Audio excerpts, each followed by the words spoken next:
How About That Cigar is proud to bring you coverage of the 2024 PCA Trade Show. Burn cigars, not bridges. How about that cigar? PCA 2024. We're sitting here with the legend, Steve Saka. How you doing today, brother? Legend. You're not? You're not one of the hardest working brothers around? Hardworking, that is true. Legend's a stretch. So, brother, how's the show going so far? Day 2? Well, I don't know. Day 2 just got started. I mean, we had a hell of a day 1, so hopefully day 2 will be a repeat affair. Awesome. What are you featuring this year, besides this lovely Lancero? You know, we didn't, look, we did so much last year, and look, Red Meat Lovers just started shipping in November, and then Popetta started shipping in January. We decided to take a year to try to catch up a little bit. So this year we're kind of doing just this and that. So areas in the portfolio that just needed stuff. Like, for example, Sin Compromiso never had a Robusto in it. So finally worked on the Robusto. It was something that I meant to do when we launched the brand in 2018, but I was never happy with the blend on it. So I didn't release it with a Robusto, which is kind of crazy. You launch a whole cigar line, you don't have a Robusto. But I just never had the time to go back and fix it. So I took the time and did that. So we have Sin Compromiso number 4. We also have, we're adding the aromatic from the holiday blend from 2 years ago that was really popular to be part of the core. So the people that want to smoke holiday 2022 all the time can now get it. It's called aromatic number 22. We released the Wagashi, which Wagashi is an extension on the Sober Mesa Brulee brand. It's a so you know how Sober Mesa Brulee blues are like uber crazy popular. Yeah. The blue is a stronger version, whereas the Wagashi is more of a milder, delicate, more nuanced version. It's meant more for like Brulee blues get a lot of internet love, but a lot of people that smoke Brulee blue are people that like to smoke stronger cigars normally. And the blue is kind of like, that's the Connecticut cigar that they'll smoke. But if you're like a hardcore Connecticut shade mild cigar guy, blue is sometimes a little too much. So I wanted to make something for those customers. So we made Wagashi, which is just a much more refined, delicate expression. So if you're a huge blue person, do yourself a favor, don't buy a whole box of Wagashi blind. Because if you're expecting just a bigger blue, you will be disappointed. So buy 1 or 2 singles, give it a whirl, make sure it's right for you. But if you're the person that absolutely loves Brulee Toros, then yeah, Wagashi's, it's gonna in your wheelhouse. It'll slide in really great. We made Umbagog Bronze back. So on Connecticut broadleaf is all stock cut. And basically all the tobacco that you see used on almost the high-end premiums, like Liga Privada and Tabernacle and Mi Querida, it all comes from the midpoint of the plant and up.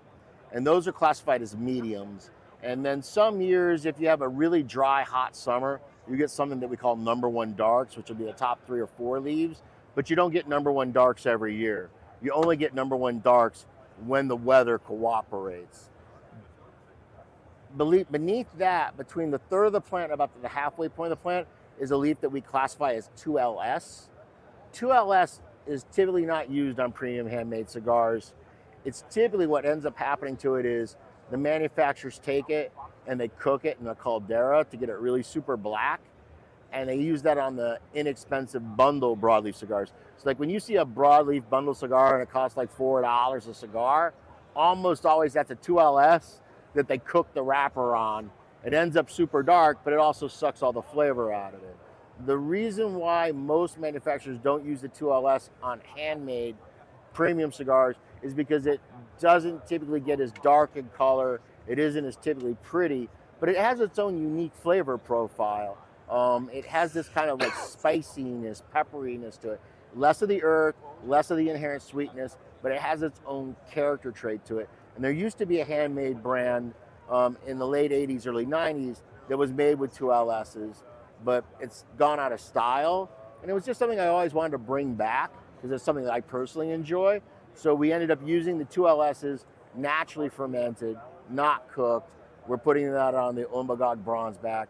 So I think that's an interesting cigar to try, because for most cigar smokers, you're never getting a chance to smoke a natural 2LS.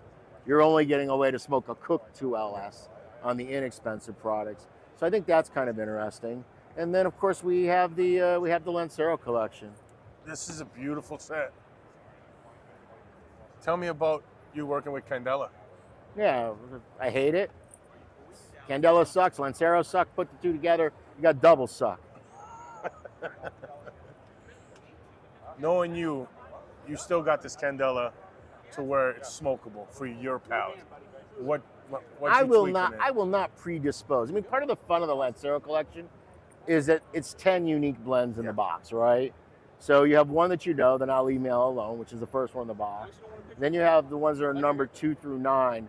And what those are is, when I was making the Now Leave Me Alone, I made 63 different Lancero blends. And they weren't just tweaks of the Now Leave Me Alone. It was this one with this wrapper style, this one with these fillers. So I had like simultaneously like 7 or so different streams I was going down. And so I just went back to my notes and I'm like, let me identify out of the 63, which were the ones that were the most interesting, that had some merit to them. And I chose 8 of them to include from that exercise. So it's basically the Now Leave Me Alone, and then basically 8 runner-ups that I didn't choose. Now, you might smoke the number 7 and say, why didn't he make that the Now Leave Me Alone? You might smoke the number 3 and say, wow, that's even better than the Now Leave Me Alone. You may smoke number 6 and say, wow, that one really sucks. I understand why you didn't choose number 6. So you're kind of getting a chance to basically test a lot of sample blends that I made during that process. The only cigar that I did new from scratch that I'd never done, that I had to work on last year, was the Candela, because I would never make a Candela Lancero. Nice. So yeah. So you're saying we're diving into your brain when we smoke this? Yeah, set. and the whole thing's just fun. You know what I mean? It's me poking fun at the Lancero geeks, because they're always chasing the next Lancero, right? You buy a box, you smoke 2 cigars out of it, you put it in the Lancero shrine, you never buy another box ever again. Well, here, instead of you chasing the next 10 Lanceros, I give them all to you in one box. I love it. Right? I love it. Here you go. Chase away. And then I put the Candela in just as a big middle finger, like, fuck you. You like Lanceros? Well, have a Candela one too. What have you been smoking most of your profile lately? What's your favorite cigar right now of your blend? Because I know you're huge on Umbagog. No, look. If we put it in a box, it's because I like it. It's just a matter of what moment I like to smoke it in. So I smoke plenty of Brulee and Blues. I smoke Mi Querida Black, both Saka and Papa Saka. I'm smoking Papa Saka now. I love that stick. Tricky Traca 648s, Muestras, Naka Tamales, Sin Compromiso. I smoke the 4s regularly. I smoke the Intrepidos regularly. It just depends on what I'm in the mood for. About the only thing that I don't smoke a lot of, I don't smoke many unicorns because they cost too much, right? So I don't get to smoke a lot of unicorns. But pretty much everything else, you know, if it's in a box, it's because I like it for a reason, you know? So it's one of the things I think makes us a lot different than a lot of other companies. A lot of companies have 1 or 2 like real winners.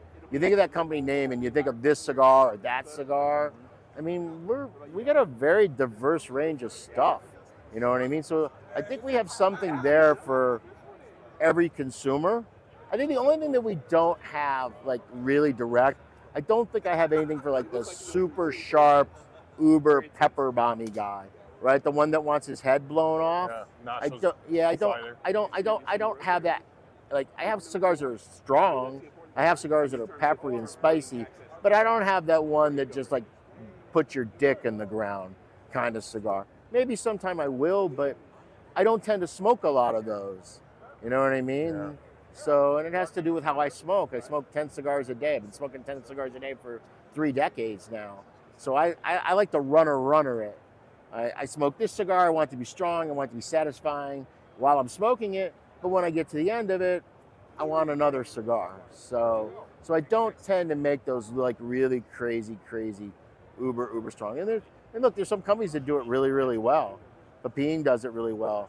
Pete has some cigars that are like that really well. La Flor Dominicana and their double Lajeros do it really well. So it's not like there's not those cigars out there. We just as a company don't currently have one. Well, I'm not trying to kiss your ass, but I like everything in your line, brother. And that was my number 2 cigar of the year right there. What was number 1? What did I lose to? To what? Tatuaje Texla. Ah, all right. I can see it. I'm disappointed, but I can live with it. Brother, thank you for your time. Thank you, I man. appreciate you, man. Catch us later on, next episode.